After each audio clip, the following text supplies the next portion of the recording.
अच्छा, अब एक फैक्ट जो है ना वो हम यहाँ पर डिस्कस करते हैं। अब सपोज़ जैसे एक वीट है जो गंदम है, अगर हम उसके अंदर बात करें तो 70 ग्राम 100 ग्राम की रोटी में जो है 70 ग्राम जो है ना वो कार्बोहाइड्रेट्स मतलब यानी कि शुगर फॉर्म में मौजूद है। अब फॉर एग्ज़ाम्पल अगर हम उसमें मिलाते हैं ना ब्रान, ठीक है, अब उसके अंदर 66 ग्राम है, शुगर की बात कर रही हूँ, ठीक है। अगर इसी तरह से अगर हम बेसन की बात कर लें तो उसमें 58 ग्राम शुगर ऑलरेडी मौजूद होती है, तो इसका मतलब इनमें भी शुगर ऑलरेडी मौजूद होती है। अब वो तो जो शुगर है उसकी जो मिकदार है वो तो वहीं की वहीं रही ना, उसमें तो कोई फ़र्क नहीं पड़ा ना। अच्छा, हम क्या समझते हैं कि सिर्फ शुगर इन्हीं चीज़ों से लेंगे तो शुगर होगी। हम अपनी बॉडी के जो वो मेटाबॉलिज्म फंक्शन है ना, हम उसको नहीं समझ रहे। बहुत सारे शुगर के मरीज़ हैं, मीठी चीज़ें सारी छोड़ देते हैं, आप कड़वी चीज़ें लेते हैं ज़्यादा। कड़वी चीज़ें खाने वाले भी तो है ना बेशुमार। वो कहते हैं कड़वी चीज़ें खाएंगे तो ज़ाहिर हमारा शुगर जो है वो ज़रा उसको कंट्रोल रखेगा, मैनेज करते हैं लोग। करेले का पानी तक जूस निकाल के पीते हैं। जामुन भी इसीलिए खाते हैं लोग, जामुन और चीज़ है, थोड़ा सा कड़वे से भी होता है। नहीं, जामुन कड़वा नहीं होता, करेला तो बहुत ज्यादा कड़वा है ना। करेले का पानी निकाल के जूस निकाल के पीते हैं। अच्छा, नीम का पानी, नीम के पत्ते। अब मैं कहता हूँ कड़वी चीजें खा लो जितनी मर्जी। ये पानी की बोतल है, इसके अंदर अगर शुगर ज्यादा डलगी हुई है तो आप इसमें क्या करें, थोड़ी सी कड़वी चीज डाल दें तो बैलेंस हो जाएगा, और कड़वी चीजें डाल दें तो मिठास कम होती जाएगी। बट वो जो मिठास कम हुई है तो इसी के अंदर ना, अगर मैं इनटेक करता हूँ तो क्या बनेगा, वो तो जानी। अच्छा। दूसरी बात ये है कि अगर हम मीठी चीजें सारी छोड़ देते हैं तो जो भी कड़वी नमकीन चीज़ें, तुर्श चीज़ें जो भी हम इनटेक कर रहे हैं, वो हमारे मैदे से खुराक जब जिगर में जानी है, उसने मेटाबोलाइज करना है तो उसने उसको ग्लूकोज में कन्वर्ट करना ही करना है। वो खुद भी सलाहियत रखता है उसको ग्लूकोज में कन्वर्ट करने की। और दूसरी बात यह है कि गंदम जो है वो हाइब्रिड बीज होने के और उसके जो मसाइल आए, उसमें जो बायोलॉजिकल वॉर चल रही है इस वक्त जो हमारे खिलाफ इंसानों में बीमारियाँ बढ़ाने की और दवाइयाँ बेचने की, वो एक अपनी जगह पर कायम है।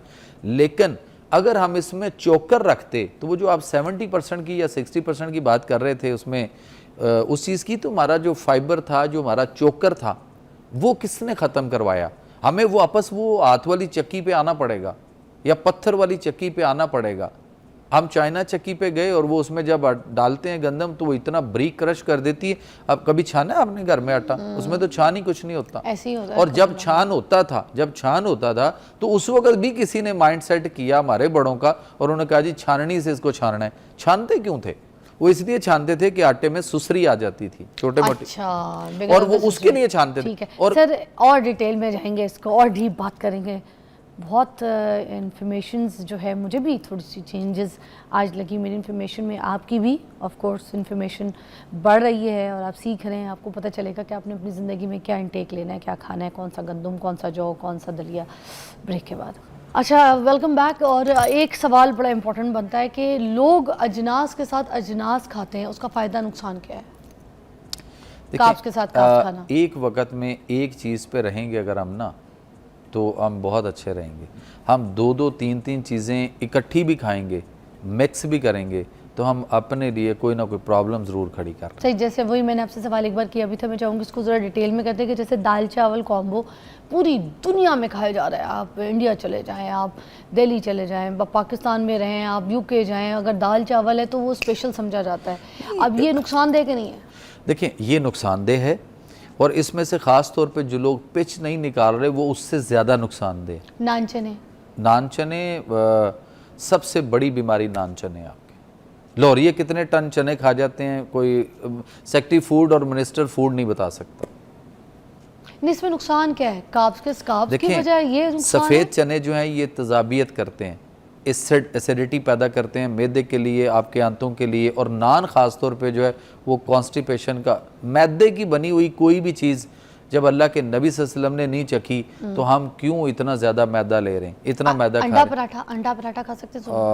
अंडा कौन सा? पहले तो अंडा देखना है। अंडा ऑमलेट ले लें या देखें, किसी भी अंडा अगर तो देसी अंडा है फिर अंडा। देसी विलायती में क्या फ़र्क है? प्रोटीन तो डॉक्टर कहते हैं सेम होती है, कोई फ़र्क नहीं है। डॉक्टर से पूछा जाए कौन सी किताब पढ़ी जिसमें आपने प्रोटीन पढ़ ली है संडे में। मुझे आप सिर्फ एक चीज़ दीजिए, एक देसी अंडा है और एक विलायती अंडा है। जो विलायती अंडे पे, विलायती मुर्गी के पे जाएगा, फिर वो विलायती डॉक्टर विलायती दवाइयों पे भी पहुंचेगा। जो देसी अंडा है जिसमें से बच्चा निकलेगा, आप उसको मुर्गी के नीचे रख के दें, 30-40 डेज के अंदर मुर्गी बच्चे निकाल देगी उस अंडे से। और वलायती अंडे को आप मुर्गी के नीचे 2 महीने रखे ने, एक भी बच्चा निकला 1 लाख रुपया दूंगा। अच्छा, चने की दाल, गोश्त और चावल, चने गोश्त की भी दाल डाल के एक बनता है ना मोस्टली लोग। ठीक है कुछ हद तक, लेकिन अगर गोश्त जो है मटन को अगर आपने और अच्छा करना है अपनी सेहत के लिए, तो चने की दाल का मतलब है कि आप बेसन मिक्स कर रहे हो गोश्त के साथ। आपको मूंगी की दाल छिलके वाली कभी खा के देखिए, बनवाएं। कराची वाले हम खाते हैं मूंगी की दाल छिलके वाली, और उसके अंदर जो है वो मटन डला हुआ हो, वो खा सकते या हैं। देसी मुर्गी डली हुई, उससे तो क्या फायदा होता है? सर वो Vitamins क्या है दोनों का जो है ना वो आपस के अंदर कॉम्बिनेशन बहुत अच्छा है। मटन दोनों के मिजाज अच्छे हैं, कॉम्बिनेशन क्या है? दोनों में प्रोटीन है। अच्छा, दोनों प्रोटीन। अच्छा, अगर हम गोश्त ले रहे हैं और उसमें आलू डाल रहे हैं, तो आलू इस वक्त जो है उसके अंदर वो जो है आलू में जो उसकी खाद लग के सबसे ज्यादा खाद अगर किसी फसल अच्छा, को मैं पहले दालों को कंफर्म कर लूं कि सर ये आपका ना, मैं जल्दी में चाहिए थी कि जो सवाल हैं वो ज़रा लोगों तक पहुंचे। अच्छा, आप छिलके वाली दाल की आप बात कर रहे थे, वो भी प्रोटीन है। जो आम दाल आप बात करें उसमें भी प्रोटीन है, तो ये फ़र्क क्या आएगा छिलके वाली में और छिलके के बगैर वाली दालों में? देखें, सिर्फ हमने एक प्रोटीन को नहीं देखना कि सिर्फ वो है, दाल के मिजाज को भी देखना है। चने की दाल तेजाबियत एसिडिटी करती है, माश की दाल भी बादीपन पैदा करती है, हमें वो भी देखना है। उसकी गैस और ब्लोटिंग और जो मसाइल हमारे डाइजेस्टिव ट्रैक के होंगे उसको भी समझना है। सिर्फ ये नहीं कि किसी ने कह दिया सारी दालों में प्रोटीन है। चने हमें सफ़ेद खाने चाहिए या काले, अच्छा क्या दोनों में। अच्छा, उसमें वाइटामिन्स भी बताएं कि ऐसे कौन से ऐसे मिनरल्स और वाइटामिन्स हैं इन दालों में जो आपको लगता है बहुत ज़्यादा इंपॉर्टेंट है, जो लोग खा सकते हैं? तमाम सारी चीज़ें, अगर हम कोई मल्टीविटामिन्स टाइप अगर हमको चीज़ चाहते हैं ना, तो काले चने उसके शोरबे वाले बने हों और उसका शोरबा अगर हम इनटेक करें वो सबसे अच्छा है। लेकिन पूरे पाकिस्तान में हम निकलते हैं, पूरा पाकिस्तान विजिट करते हैं, बल्कि इस वक्त पूरा पाकिस्तान देख रहा है, कोई भी कहीं से कॉल करके ये बताए, मैं चैलेंज करता हूँ कि पूरे पाकिस्तान में कहीं किसी होटल पे किसी ठेले पे काले चने शोरबे वाले कोई पकाता है? अच्छा, इसके क्या विटामिन्स हैं, इसमें क्या मिनरल्स हैं? बेशुमार फायदे सारे हैं ही इसके। सर फायदे बताएं। सर फायदे बेशुमार हैं। ये आपको एनर्जेटिक करेगा, आपके हड्डियों को, आपके पट्टों को, आपके मैदे को, आपके जिगर को, आपके दिमाग को, आपके असाब को, आपके उजलात को, और हर बीमारी में आपके लिए ये बड़ी कमाल की चीज़ है। इसमें होता क्या, मतलब विटामिन्स कौन से होते हैं? सर सारे विटामिन इसके अंदर हैं। कौन से सर? जितने भी हैं, आपको हर विटामिन इसके अंदर मिलेगा। सारे विटामिन एक चीज़ में कैसे हो सकते हैं सर? अल्लाह ताला ने रखे हैं। अब जो आप सफ़ेद चने खाते हैं उसमें सारी की सारी तजाबीत और एसिडिटी है। आप अभी कुर्बानी गुजरी है, आप देख लें। ये तो वैसे हिकमत वाली बात है ना। मैं चाह रही हूँ थोड़ी सी बहुत डिफरेंट, एक ऐसी पढ़ी लिखी बात, क्योंकि आप अमेरिका से पढ़ के आए, वो तालीम जो मैं चाह रही हूँ लोगों तक आए। विटामिन्स मुझे थोड़े से आपने बताया, विटामिन इसमें आपके सारे आएंगे ना। आपको देखें कैल्शियम सोर्स भी इसमें मिल जाएगा आपके, उसके अंदर vitamin E, vitamin B12, vitamin 6, सारे विटामिन के, हर चीज़ आपको सोर्स आपकी बॉडी में ले जाकर वो आपकी बॉडी को इस तरह एनर्जेटिक करेगा कि जो आपके अपने अंदर विटामिन्स पड़े या जो आपकी बॉडी को उन चीज़ों को जो देना चाहिए, आपके मिसाल है जो आपके बोन मैरो के अंदर, हड्डी के अंदर जो गूदा मिक होती है बोन मैरो, उसके अंदर जो हमारे रेड सेल, वाइट सेल और बाकी जो उसके अंदर सारी चीज़ें पड़ी हैं, वो सारे को जो चीज़ चाहिए आपको वो लेनी चाहिए खुराक, ना कि वो सफ़ेद चने लें जो हमारे उन चीज़ों के ऊपर एसिडिटी और एसिड प्रोड्यूस करके उनको भी, उन खुलियों को भी तबाह करें। अच्छा, vitamin B6, B9, vitamin B1 होता है, ठीक है, B3 होता है, के अलावा C होता है, ठीक है, इसके अंदर। तो इस तरह के जो काले चने के अंदर ही सारी चीज़ें होती है, मगर वैसे सबके अंदर भी तो कुछ ना कुछ होता होगा, कोई बैलेंस डाइट भी तो होती होगी। बाकियों के अंदर कि अगर हम सब चीज़ों को छोड़ दें, सारी दालों को छोड़ दें और सब काले चने खाते हैं, सब कुछ छोड़ दें। लेकिन इस वक्त पोजीशन ये है कि हर बंदा इस वक्त पाकिस्तान के अंदर, या हर दूसरा बंदा इस वक्त पाकिस्तान के अंदर जो मैदे के मसाइल का शिकार है। सर आप हेल्दी नाश्ता बता दें। हेल्दी नाश्ता ये है कि सुबह जौ का 5 ऑप्शन देनी है आपने मुझे, गरीबों की भी, अमीरों की भी, हेल्दी नाश्ते की। एक तो तलबीना बनाएं आप सल्लल्लाहु अलैहि वसल्लम। हाँ, ये तो मैं भी खाती हूँ, वाह, मेरी बेटी भी खाती है, जायके में भी। उसके बाद जो नहीं खाता शुरू कर दे, खुदा की कसम, बड़ा अच्छा। जौ की रोटी, जौ का दलिया, ठीक हो गया। उसके बाद फिर आ गया कि हम फ्रूट्स की तरफ आए। अच्छा, हमें फ्रेश फ्रूट जो है सुबह हाँ लिए जा, तो लोग कहते हैं शुगर इनटेक हाई हो जाएगी। मेरी बात सुने, और एसिडिटी मुझे, क्योंकि जितने यहाँ पे लोग आते हैं वो मुझे कहते हैं कि 11 बजे के टाइम पे 10 बजे के टाइम पे ले लें, क्योंकि आप अर्ली राइजर जो लोग होते हैं, जैसे ये भाई हजरात सारे जॉब पे निकलते हैं, सुबह सुबह उठते हैं, तो हमें डॉक्टर्स कहते हैं कि सुबह उठते के साथ ही जो है ना वो अपने अर्ली टाइम पे जो है ना फलों का इस्तेमाल या जूस इस तरह नहीं करना। तो अब आप कह रहे हैं सुबह सुबह जो है फल ले लो, अच्छा, इसकी बता दें आप हमें। मैं अगर किसी दिन मुझे मेरा मूड ना हो कि सुबह कोई लेने का कुछ, तो मैं फल खुद ले लेता हूँ, कोई इशू नहीं है उसका। और तमाम शुगर के पेशेंट तक तमाम फल जो है वो खा सकते हैं, ले सकते हैं, वो भी ले सकते हैं। इवन मैंगो भी दरख्त पे पका हुआ हो तो जितने खाना चाहें हम खा सकते हैं, कोई इशू नहीं उसका भी। लेकिन हमारे यहाँ फिर हमने उस वक्त नाश्ते में और कुछ नहीं लेना। ये नहीं है कि इधर से नाश्ता भी 2 पराठे भी खा लिए उसके बाद हम फ्रूट लेना शुरू कर दें। अच्छा। हमने अपने एम्प्टी स्टमक के साथ हमने सिर्फ फ्रूट पे रहना है फिर। और खाना 2 टाइम है, सिर्फ सुबह और शाम है। 3 टाइम खाना इस दुनिया में भी नहीं है, और जन्नत में जो जाएंगे उनको जन्नत में भी अल्लाह ताला 2 टाइम देगा। कुरान के अंदर अल्लाह का फरमान है, सूरह मरियम आयत नंबर 61 है कि अल्लाह फरमाते हैं जन्नती जन्नत में कोई लायानी बेहुदा बात नहीं सुनेंगे, अमन और सलामती के साथ रहेंगे, और वहाँ उन्हें उनका रिज़्क मतवातर सुबह शाम मिलता रहेगा। आयत के आखिर में बुकरा व अशिया, बुकरा अरबी में कहते हैं सुबह को और अशिया शाम को, 2 टाइम ही मिलना है। आदत बना लो, जन्नत में जाना है तो। यहाँ तो हम कहते हैं सुबह दोपहर शाम खाना, रात को खाना। मगरिब के बाद अंधेरा होना शुरू हो जाए अगर, और स्याही शुरू हो जाए अगर, ब्लैकिश होना जो बाहर का मौसम है, तो उस वक्त खाना अपने साथ जुर्म है, फिर आपका लिवर फैटी भी आएगा और बेशुमार बीमारियां आएंगी। और हम रात देर तक खाते हैं। की जो बात है वो भी तो हम इसी वक्त जी, वो मगरिब के बाद है, लेकिन अगले आपको मगरिब के बाद 20-25 मिनट तक सिर्फ सफ़ेदी नजर आएगी, अभी अंधेरा नहीं आया।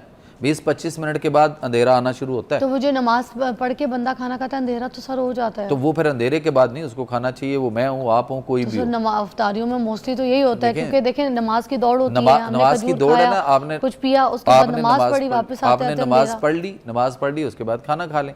तो अंधेरा तब तक सर हो जाता है। इतना अंधेरा नहीं होता, अभी हल्का होता है। या अगर वो लेट कर रहे हैं तो वो कर रहे हैं। अब ये नहीं है कि मैं नमाज में पढ़ के उसके बाद मैं 2 तस्बीह लेके बैठ जाऊँ कि मुझे ये भी करनी है, जिक्र भी पहले करना है, तो फिर अंधेरा तो आ जाएगा, फिर वो मेरे लिए नहीं इंतजार करेगा, वो तो आना ही आना, नेचुरल फैक्ट है।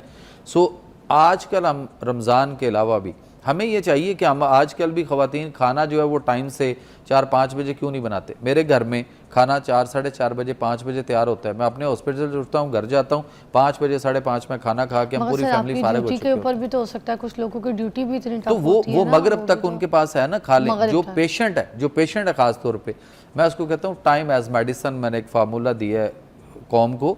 टाइम एज मेडिसन क्या है कि आप सुबह उठें, 1 गिलास गर्म पानी लें और उसको ज़मीन पे उकड़ूं बैठ के, जैसे हम फ्लश पे बैठते हैं ज़मीन पे, पाँव पे, इस तरह से बैठकर 5 मिनट सिर्फ बैठें और गर्म पानी चुस्कियाँ लेके छोटे छोटे सिप के साथ उसको पिएं।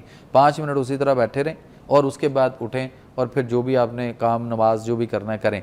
और उसके बाद फिर पेशेंट जो हैं ख़ास तौर पे, उनको 10 बजे हम कहते हैं कि आप नाश्ता करें, 10 बजे से पहले नहीं करें। अच्छा, अब जो उखड़ू बैठ के आपने पानी पीने को कहा, वो किस वजह से, उससे क्या होता है? उससे ये होता है कि आपके एक तो बहुत सारे मसाइल, आपका कमर का, मोरों के मसाइल, जोड़ों के मसाइल, घुटनों के मसाइल नहीं होंगे। और दूसरा ये है कि ज़मीन के साथ आप, एक और चीज़ है, ज़मीन के साथ अर्थ करना है। ज़मीन पे नंगे पाँव कब चले थे आप, याद है कोई आपको? तो घर पे तो चलती हूँ। नहीं, घर में फर्श है, पत्थर है, टाइल है, मैं ज़मीन की बात, ज़मीन पे, मट्टी पे, धरती पे या घास वाली जगह, घास पे गार्डन में चल, हमें ज़मीन को अपने साथ अर्थ करना है। अपने साथ हमारी बॉडी के अंदर इधर मोटर न्यूरॉन है, सेल्स होते हैं, करंट बनता है, निकलता है, हमारे अंदर न्यूट्रॉन बहुत ज़्यादा होते रहते हैं। हम मीटर के साथ अगर चेक करें तो 4 होगा, 4.4 आएगा, और हमें 0 पे रखना है। तो उसका बेहतरीन ये है कि 40 मिनट हम या तो ज़मीन के ऊपर, घास पे, ग्राउंड पे, ज़मीन पे हम वॉक करें। नहीं कर सकते तो कम से कम इस तरह 40 मिनट पाँव नंगे करके ज़मीन के ऊपर, कुर्सी पे, बेंच पे, कहीं भी बैठ जाएं और ज़मीन पे पाँव रखें। 40 मिनट सिर्फ इसको डेली करें। दूसरे मुल्क आना जाना आपका होगा, लंबी फ़्लाइट लेते हैं, आपको पता है अमेरिका वगैरह जाएं या लंबी फ़्लाइट हो तो टाइम जोन 9 घंटे का, और हम 24 घंटे में पहुंच गए, और हमारी बॉडी वहाँ के एडजस्ट होने में तकरीबन 8-10 दिन लगते हैं, सोना, खाना, पीना, क्योंकि हम यहाँ के आदी होते हैं। हाँ। और अगर हम वहाँ पे जाके 40 मिनट सिर्फ ज़मीन पे पाँव रख के बैठेंगे तो वो हमारा जो सॉफ्टवेयर है वो फ़ौरन अपडेट हो जाएगा और हम So फौरी we'll call you clap. again. बहुत सारी बातें करने को हैं, टाइम थोड़ा सा ख़त्म हो गया है. We'll catch you soon. So आपका बहुत बहुत शुक्रिया एंड जो इन्फॉर्मेशन आप तक पहुंची हैं उनको अपनी ज़िंदगी में ट्राई करके देखिए और देखिए क्या लाइफ गोल चेंजेस मिलते हैं.